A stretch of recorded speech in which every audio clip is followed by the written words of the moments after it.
ফরিদে, NCP একটা দীর্ঘ পদযাত্রার programme দিল এবং সেই পদযাত্রার প্রথম অনুষ্ঠানেই দেখলাম যে সেখানে ককটেল বিস্ফোরণের ঘটনা ঘটছে। তো ওই যে যত দোষ নন্দ ঘোষ দেখলাম যুবলীগের বা ছাত্রলীগের 2 জন অ্যারেস্ট হয়েছে। তো গত 2 বছরে আওয়ামী লীগকে তো ওই ওই অর্থে ফিল্ডে দেখা যাচ্ছে না, তাদের ওইরকম কোনো আর বা ভাঙচুর জ্বালাও পোড়াও সেগুলোও আমরা দেখিনি। তো এই এনসিপি এই সময় যে পদযাত্রা কর্মসূচিটা দিল, তারা কি মাথায় রেখে দিচ্ছে যে আসলে এই ধরনের ঘটনা ঘটতে পারে বা এগুলোর তাৎপর্য কি হতে পারে রাজনীতিতে? কেউ কেউ তো মনে করতেছে এনসিপিরা নিজেরাই করেছে, কেউ মনে করতেছে সরকার ঘটিয়েছে, কেউ মনে করতেছে এনসিপি এটা ঘটিয়েছে যাতে তারা নিরাপত্তা পায়।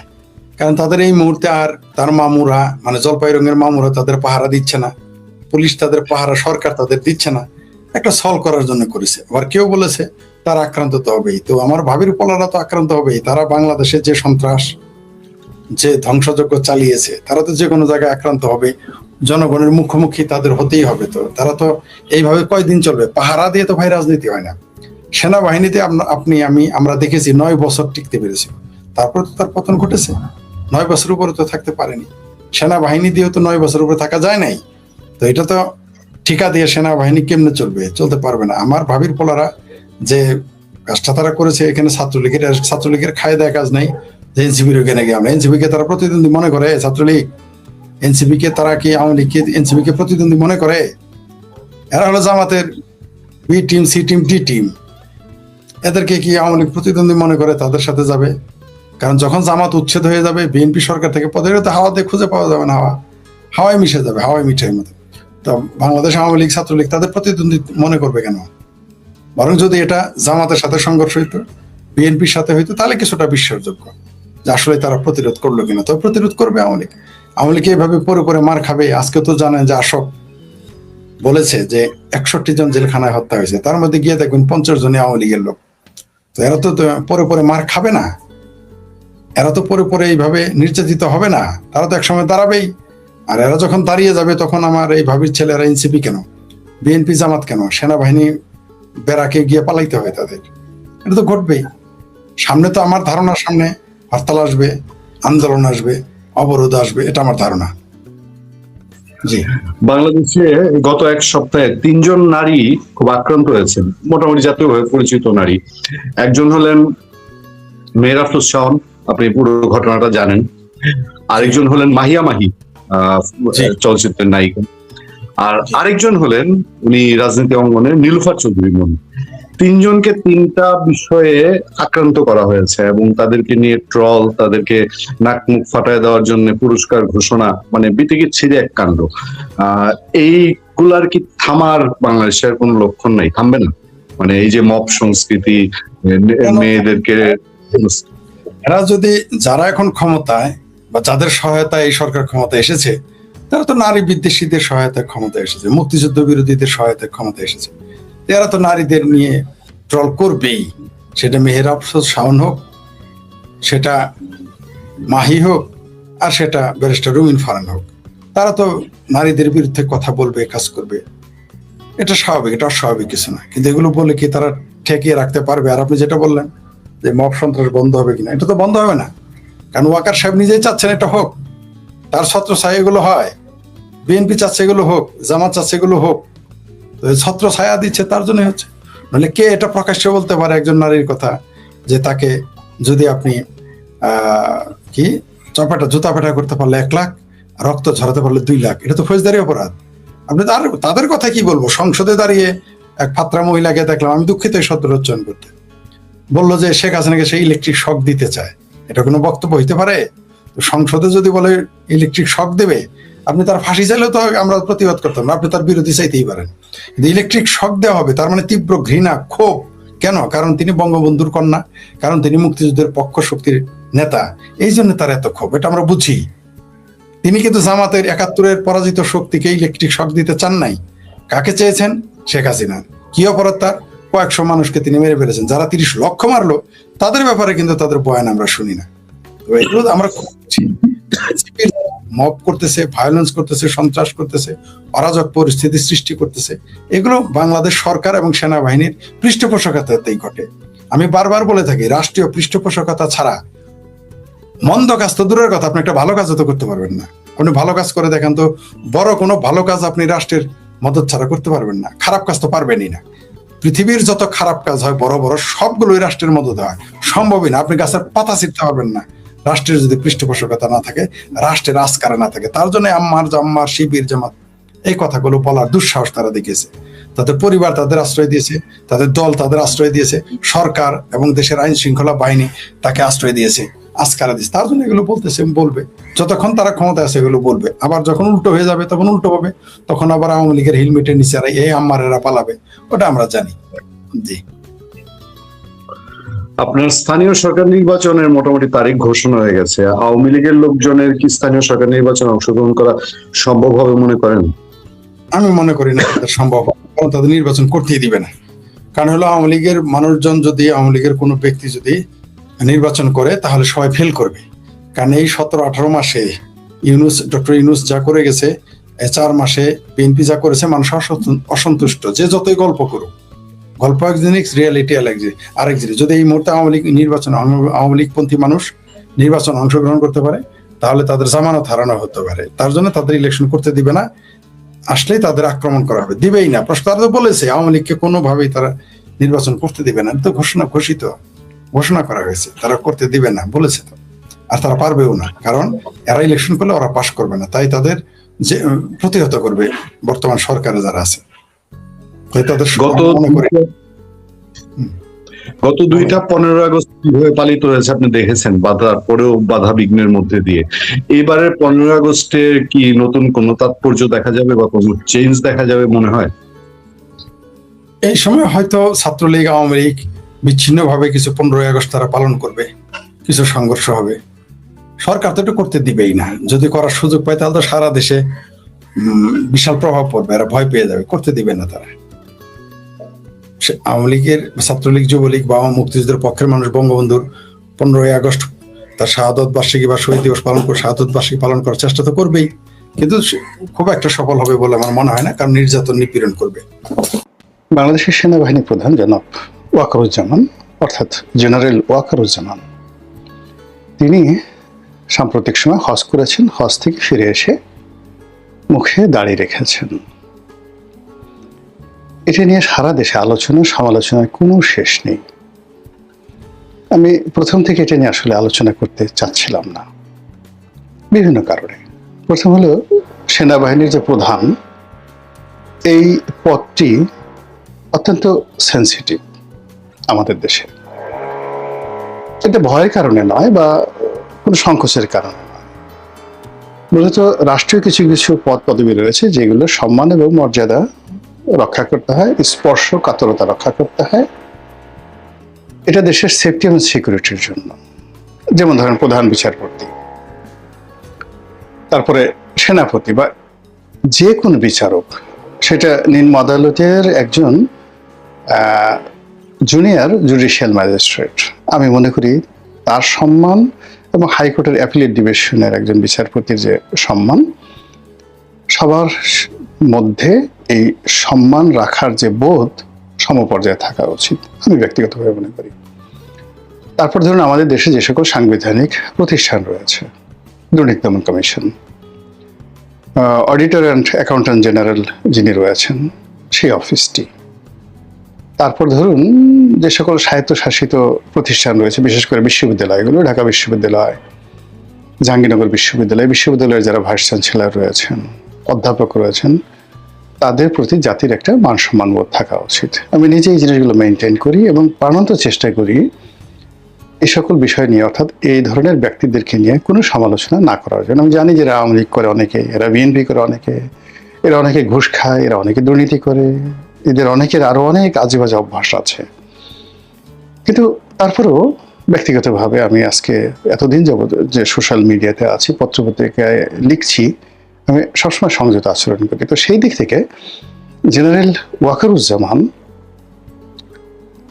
তাকে নিয়ে আমি যে কতবারই কথাবার্তা বলেছি, প্রাণান্ত চেষ্টা করেছি পজিটিভ কথা বলার জন্য, কখনো নেতিবাচক কথা গত 2 বছরে বলিনি। তো সেই ভদ্রলোক দাঁড়িয়ে রেখেছেন, এটা একান্ত তার ব্যক্তিগত বিষয়। তিনি নামাজ যদি কোথাও হয়, বঙ্গভবনে কয়েকবার নামাজ পড়েছেন, সেই দৃশ্য সামনে এসছে, তিনি ইমামতি করেছেন। করতেই পারেন, লোকজন বলার চেষ্টা করছেন যে এটা কি ধরনের কথা, তাকে কি আমরা ইমামতি করার জন্য নিয়োগ দিয়েছি নাকি? তিনি সেনাপ্রধান, যুদ্ধের ময়দানে তিনি যুদ্ধ করবেন, তার যদি এত ইমামতি পছন্দ হয় ভালো কথা, থেকে বাইতুল মোকাররমে এসে সে খতিবগিরি করে নিতে পারে, এই লোকগুলো তো বলছে।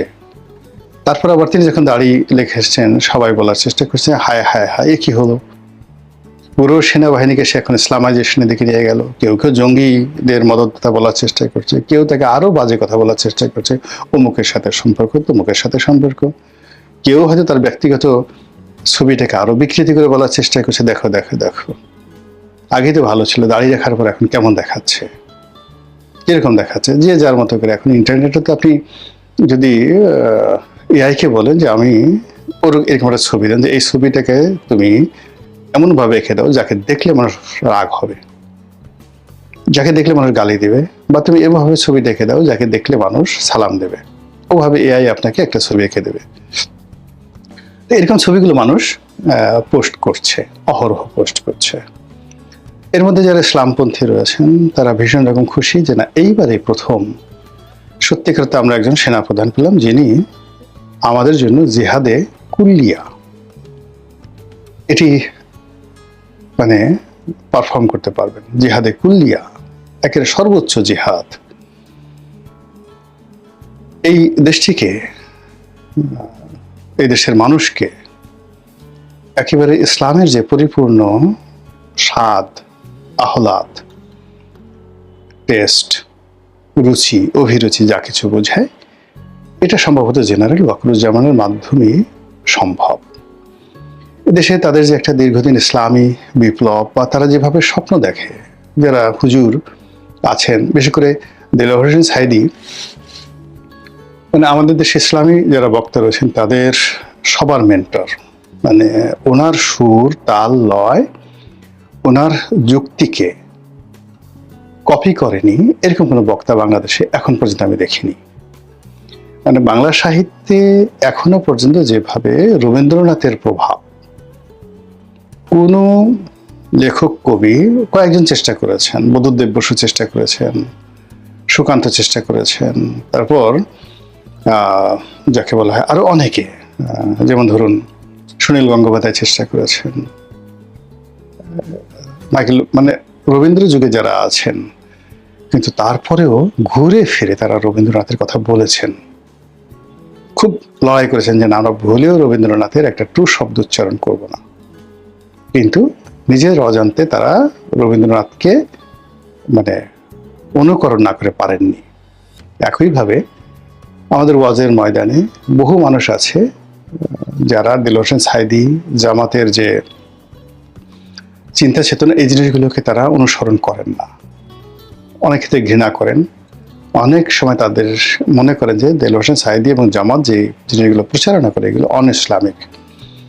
কিন্তু তিনি যেভাবে মিলাদের টান দিচ্ছেন, যেভাবে সূরা তেলাওয়াত করছেন, যে সকল গল্প বলছেন, কাহিনী বলছেন, হাদিস বলছেন, ওইগুলোকে উপজীব্য করে সাইদি বিরোধী যারা আছে, একজন সিঙ্গেল লোক পাবেন না তাদের ওয়াজের মধ্যে, বক্তব্যের মধ্যে সাইদির সেই বক্তব্যগুলো নেই, সবার মধ্যে আছে। এই জন্য আমি আসলে বাংলাদেশের যেটাকে বলে ওয়াজ বলতে যা বোঝায়, সবসময় এটাকে মনে করি একেবারে এখানে মাস্টার মাইন্ড বলেন, বটবৃক্ষ বলেন, ফাউন্ডেশন বলেন, সেটা সাইদি সাহেবের মাধ্যমে। তো সাইদি সাহেব যেটা বলে আসছেন যে সচিবালয়ে, সেক্রেটারিয়েটে এই মুসলমানের দেশে এমন সেক্রেটারি থাকবে যার মুখে থাকবে দাড়ি, নামাজে রক্ত হবে তিনি দাঁড়িয়ে যাবেন, ইমামতি করবেন, সবাই সচিবালয়ের সবাই তার পেছনে দাঁড়াবে, দুর্নীতি বন্ধ। মুসল্লিরা বলে সুবহানাল্লাহ, আলহামদুলিল্লাহ, আল্লাহ আমাদের দেশে কবে এরকম দিন আসবে। তিনি প্রচার করেছেন প্রধানমন্ত্রী হবেন সেই ব্যক্তি যিনি বাইতুল মোকাররমের মিম্বরে দাঁড়িয়ে তিনি খুতবা দিবেন জাতির উদ্দেশ্যে, তিনি জুমার নামাজ পড়াবেন, জাস্ট লাইক হযরত উমরের মতো, আবু বকরের মতো, উসমানের মতো, আলীর মতো। সবাই বলে আল্লাহ তুমি কবুল করো, এরকম নেতা আমাদেরকে দান করো আল্লাহ। সাইদি সাহেব যদি এরকম প্রধানমন্ত্রী হতেন, এরকম সবাই স্বপ্ন দেখতেন।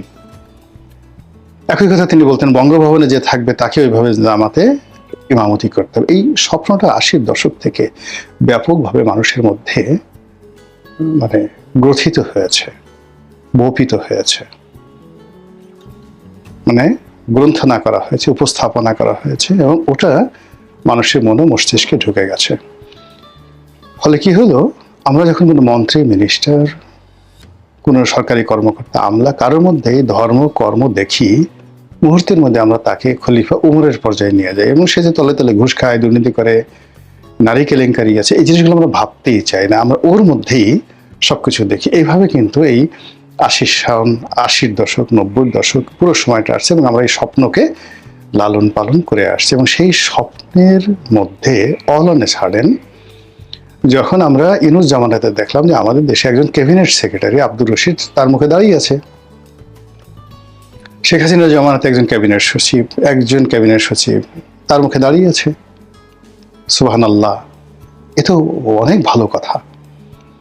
আবার যখন আমরা এই প্রথম আমাদের অনেক প্রধান বিচারপতি তারা পরিণত বয়সে দাড়ি রাখেন, তো ওটা নিয়ে আসলে কখনো আলোচনা হয়নি। বহু দাড়িওয়ালা প্রধান বিচারপতি ছিলেন, কিছু কিছু কতিপয় প্রধান বিচারপতি ছিলেন যাদের দাড়ি এত সুন্দরভাবে মানিয়েছে, বিশেষ করে বিচারপতি মোস্তফা কামাল, আব্বাসউদ্দিন সাহেবের ছেলে। ও মাই গড, মানে যেমনি শিক্ষা তেমনি দীক্ষা, তেমনি কথা, তেমনি চেহারা, সুরত, এবং তার সঙ্গে দাড়ি, এরকম অনন্য ব্যক্তিত্ব সম্পন্ন প্রধান বিচারপতি আমি দেখিনি। বিচারপতি রব ছিলেন, আব্দুর রব ছিল, জাস্টিস রব ছিলেন, অসাধারণ লেখাপড়া জানতেন। তো বিচারাঙ্গন অনেকে দাঁড়িয়ে রেখেছেন। আবার যে এখন যে প্রধান বিচারপতি আছেন ওনার মুখে দাঁড়িয়ে আছে, কিন্তু তার বাবা জাস্টিস আব্দুর রহমান, তার মুখে দাঁড়িয়ে ছিল না। কিন্তু কোন সেনা প্রধান এইভাবে দাঁড়িয়ে রেখেছেন ক্ষমতায় থাকা অবস্থায়, এটা আমরা দেখিনি। আবার ক্ষমতা থেকে যাওয়ার পর মৃত্যুর আগে দাঁড়িয়ে রেখেছেন, ওইরকম খুব কম ছবি মুখে আসে যে সাবেক সেনা প্রধানরা দাঁড়িয়ে রেখেছে। তো সেই ক্ষেত্রে জেনারেল ওয়াকারুজ্জামান যখন দাঁড়িয়ে রেখেছেন, এটা বাংলাদেশে ভীষণ রকম মানে যারা ইতিবাচক চিন্তা করেন দাঁড়িয়ে নিয়ে, ইসলাম নিয়ে, ইমতিহান নিয়ে, তাদের কাছে তিনি এখন রীতিমতো পীরে কামেল। তার মাধ্যমে মুক্তি, তার মাধ্যমেই বিরাট কিছু একটা হওয়ার সম্ভাবনা, এটা মাঠে ময়দানে হুজুরা প্রচার করা শুরু করে দিয়েছেন।